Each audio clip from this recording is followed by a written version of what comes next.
Hi everybody, this is Brian David Marshall coming to you from the Tournament Center at Magic Weekend Philadelphia. We are at the end of day one of Pro Tour Philadelphia. I'm here with Gerald Camangon. I know I'm mangling it, I'm sorry, of the Philippines. He is 6-1. You went 4-1 in Constructed in the modern format, playing a deck I'm calling Fair Fight Faeries. Yeah, whatever you want to call it. So, I mean, this is, we've definitely seen Faeries decks in Standard. We've seen them dominating in Extended. Now, it seems like with the banning of Bitter Blossom that the deck would not be viable necessarily in the modern format, but you've taken it. This is like going back to the old days when we first were playing Magic and people were building tribal decks. They would build a blue-green fairy deck, but like with Homelands cards. Talk to me a little bit about this blue-green fairy list. Tell me about, let's start here. Tell me about Scryb Ranger. Scryb Ranger pretty much accelerates the deck. Like if you open up with a Noble Hierarch or a Birds, you could play with, let's say, just one land. Like with one forest, you could just untap and then just like you're playing free 2 casting cost fairies. So you could play with a very low land count if you get to put Scryb Rangers in your deck. Okay, and then you also have Garruk Wildspeaker, which is sort of, so this is your mana acceleration package. Yes. Birds, Noble Hierarchs, Garruk Wildspeaker, and Scryb Ranger. Yeah. It's pretty exciting. How many lands do you play in the deck? Just 20. Just 20, okay. So you really are looking for these cards in your opening hand. Yeah. Okay, so let's talk about the eponymous other fairy cards that are in the deck. How many people expect you to be playing Splinter Twin when they see a Pestermite? Like 90% of the time, maybe. So what does Pestermite do for you in this deck? It builds up tempo. Like if I cast it on turn 2 during the upkeep of my opponent, like it shut down turn 2. Right. So you're like Solfatara them. Yes, kinda. Or I could just cast it on my turn if I have, let's say, an opening of Noble Hierarch plus Pestermite. I untap my land and then cast another Manador. Right. Okay. We all know what Spellstutter Sprite does. We've all been frustrated and are familiar with it from its years in Standard.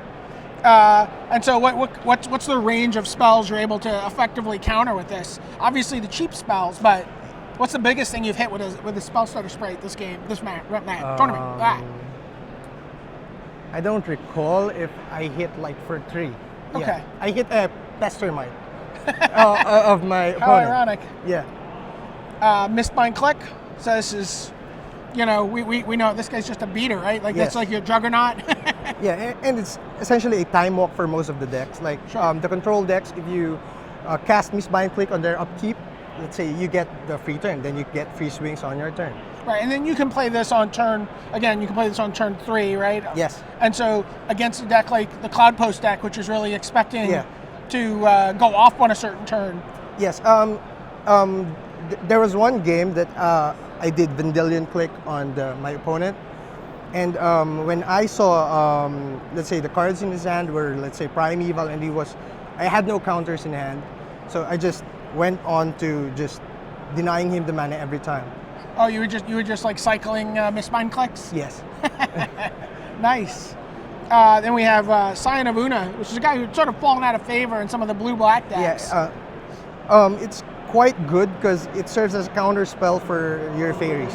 Like if they target it with Lightning Bolt and you have that, it's like an additional spell stutter.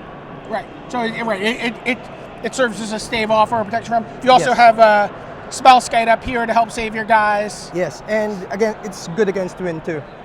Right, because they have to fight through this in order to do anything, and you have this sort of soft counter package as well. I like Venser Shaper Savant. That's not a card we've seen a lot of this weekend. What's this guy doing for you? I like the tempo that he makes. Like I usually cast him to just bounce the land. Okay. Yeah, and if I get more on tempo, like I could just clutter the fairies out. Okay, so you can bounce a Cloud Post or something that comes into play tapped or. Yeah, it's more of tempo. Sure. Okay. And then we have speaking of tempo, everyone's favorite piece of counter magic, Remand. Yeah, you could just cycle to the cards. I picked Remand over, let's say, the traditional counter spells because this helps you draw the, let's say, the Mistbind Cliques, Garruk. Because if you just counter, let's say, some of their spells, so you're on top deck mode anyways. Right. So I want to draw into more threats. And then you have a couple of extra counters here in Spell Pierce. Yes. Let's take a look at the lands. Everyone's favorite breeding pool in Misty Rainforest. Verdant Catacombs. Only 3 forests for your 8 fetch lands. You have 2 islands as well. 2 Mutavaults. Well, I could get the breeding pools with. Of course. 2 Mutavaults and a Pendelhaven. How is Pendelhaven for you? Has that been a card that is actually pretty effective? Yes, it's very good because you need to push every point counts in this format. Like so this is more of an aggro control deck than like the old Faeries deck, which can be a little more controlling and would eventually figure out what path it's going to kill you. You can't control the game basically because you don't have the traditional cryptic commands and stuff. Right. So basically, you push in threats, you push in more damage, and then just try to grind it out. So you're just Pendelhavening, getting in for an extra point. Yeah, it's pretty sweet. There's a couple of really exciting cards in your sideboard as well. We see some typical, Spellskite, it's good and more is better. We see Threads of Disloyalty, great against Zoo. Ethersworn Canonist, Damping Matrix, Plow Unders obviously for the Cloud Post decks. And you can. What's the earliest you can play a Cloud Post? a Plow Under in this deck? Turn 3. Turn 3, yeah. Yeah, it seems great. But the card I really wanted to talk about is Zer's Weirding. This is you're taking me back to the old days. I love this card. Yeah. Going back to Ice Age. It has always been one of my favorite cards in Magic, and the thing I like about it is if you just put more threats, if you have more threats than your opponent, and especially if you get to look at their hand, well, you're assured that you have an advantage. You just You play like a Vendilion Clique at the end of their turn, you untap and drop a Zer's Weirding? Then that's game. Yeah, against most decks, that's game. Because they don't have answers for that. Again, and the control decks have maybe 1 or 2 really discrete cards that you're worried about. Yeah.